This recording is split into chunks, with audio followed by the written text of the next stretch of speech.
One of the tasks that you have to do as a school admin or an operator on a daily basis is to check if the teacher has taken attendance.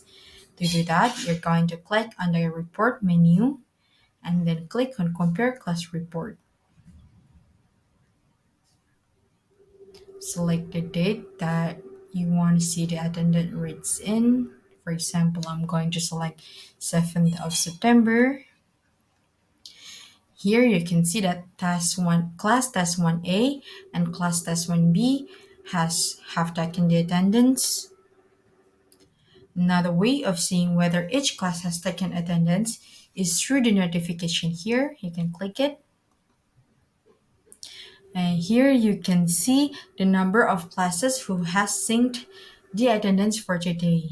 So you can track against the number of classes you have in your school.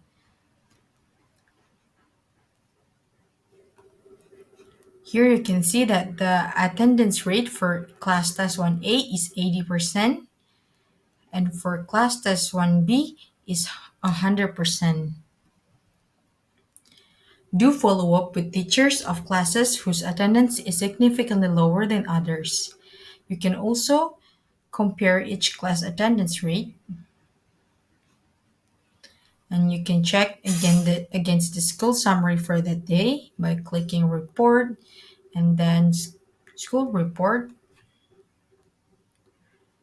and then select the same date, 7th of September.